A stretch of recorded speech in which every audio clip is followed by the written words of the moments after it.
Hello, everyone, and welcome back to the channel. How are you today? Today, I am here with Noah, and today we are going to talk about how to study English as a busy person. Hello, everyone. I'm very happy to be here today.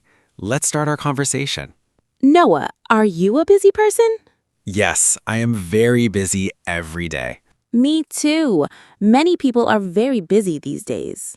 Yes, they have work, school, and family. And sometimes there is no time to study. That is a very common problem. Yes, many English learners say the same thing. They say, I want to learn English, but I have no time. That is exactly what we will talk about today. Great. I think many listeners will relate to this. Yes, this topic is very useful and practical. Let's start with a simple question. Okay, how many hours do you study English each day, Noah? Honestly, not many hours, maybe 30 minutes.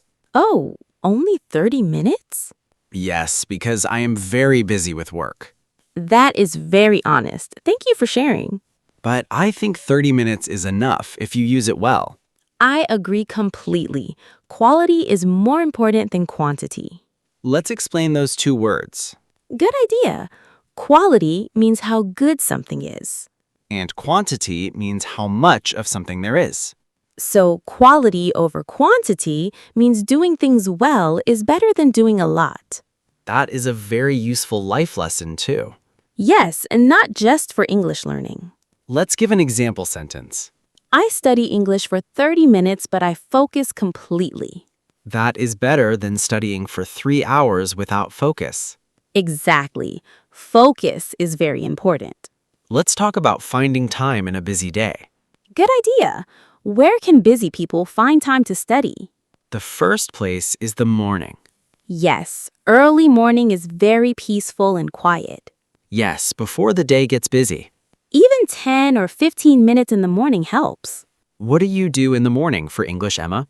I listen to an English podcast while drinking my coffee. Oh, that is a great idea. Yes, I am doing two things at the same time. That is called multitasking. Yes, multitasking means doing two things together. Another example of multitasking is listening to English while cooking Yes, or while cleaning the house. or while walking to work. Yes, there are many small moments in the day. We just need to use them well. Exactly. Small moments add up. Let's give an example sentence for that. Small moments add up to big progress. I love that sentence. Yes, it is very motivating. Let's talk about commuting now.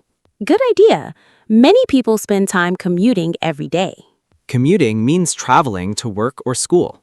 Yes, by bus, train, or car. This time is perfect for English practice. Yes, you can listen to podcasts or English audio. Or you can read simple English articles on your phone. Yes, there are many free English learning apps too.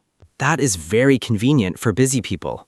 Yes, your phone becomes your English classroom. I love that idea. Your phone is your classroom. Yes, available anytime, anywhere. Let's talk about lunch breaks now. Yes, lunch break is another great study time. Even just 15 minutes of reading or listening helps. Yes, consistency is more important than long sessions. Let's review that word consistency again. Consistency means doing something regularly every day. Not studying for 5 hours one day and then nothing for a week. Exactly. Regular, small practice is much better. Little by little is a useful expression here. Yes, little by little means slowly and gradually. Little by little, my English is getting better. That is a beautiful and encouraging sentence. Yes, every learner should remember this. Yes, it's very motivating. Let's talk about evening study time now.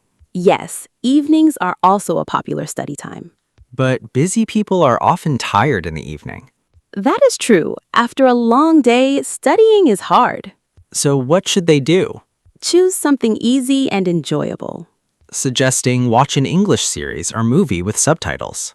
Yes, that way you are relaxing and learning at the same time. Learning does not always have to feel like studying. I agree. Fun learning is very effective. Yes, when you enjoy it, your brain absorbs more. That is a great point, Emma. Let's give our listeners a question now. Good idea. What about you, everyone? When do you find time to study English in your busy day? Please write your answer in the comments below. We would love to hear your study schedule. Yes, maybe your tip will help other learners too. Now, let's talk about planning your English study.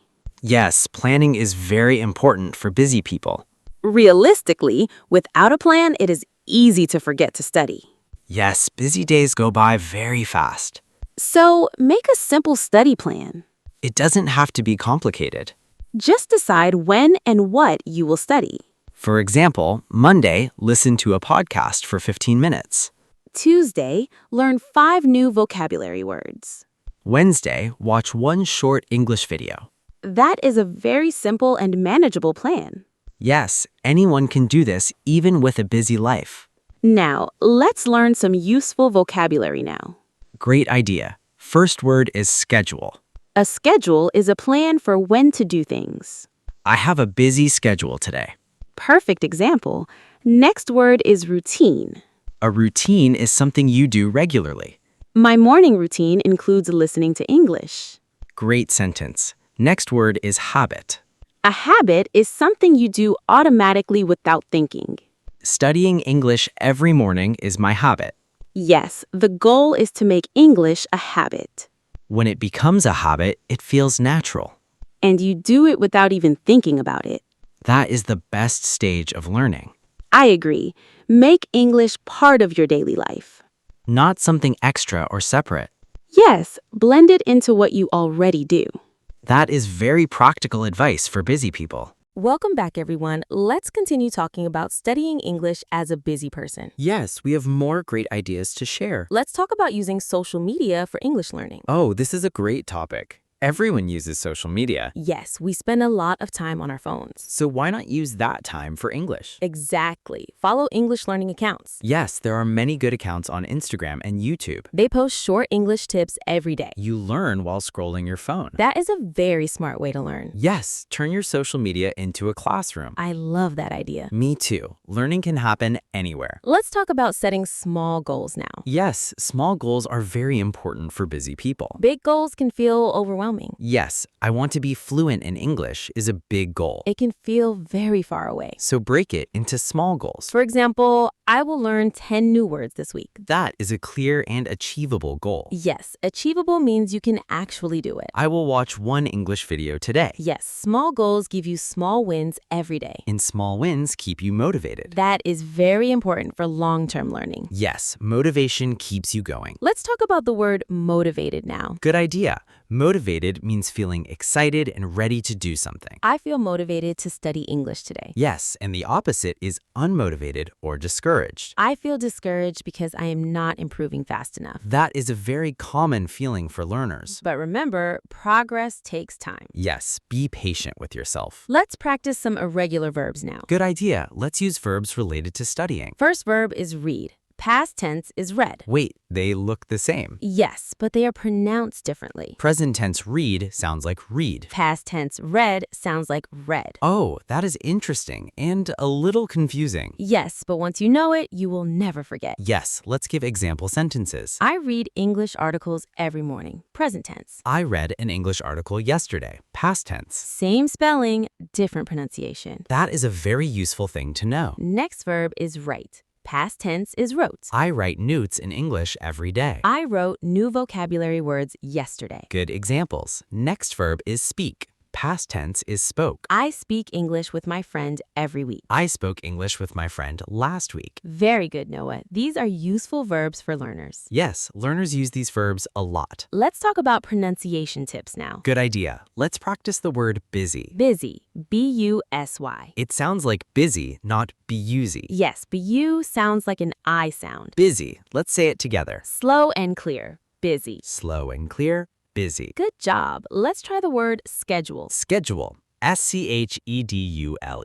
In American English, it sounds like schedule. And in British English, it sounds like schedule. Both are correct, just different accents. That is interesting. Two correct ways to say the same word. Don't worry about which accent you use. Just be consistent and clear. Yes, communication is the most important thing. If people understand you, you're doing great. That is very reassuring advice. Yes, don't be too hard on yourself. Let's talk about study tools now. Good idea. What tools do you use to study English, Noah? Yes, tell us, Noah. I use a vocabulary app on my phone. Oh, which kind of app? A flashcard app. I review words every morning. That sounds very effective and easy. Yes, it only takes 5 minutes. 5 minutes is enough for vocabulary review. Yes, especially if you do it every day. I use a notebook to write new words and sentences. Oh, old style, but very effective. Yes, writing by hand helps you remember better. That is true. Research shows handwriting improves memory. Yes, so both digital and paper tools are useful. Use whatever works best for you. Yes, every learner is different. Find your own best method. That is very important advice. If you are enjoying this episode, please like and subscribe. Yes, it really helps our channel grow. And share this video with a friend who is learning English. Yes, learning together is more fun. Let's finish with some final tips for busy learners. Great idea. Tip number 1,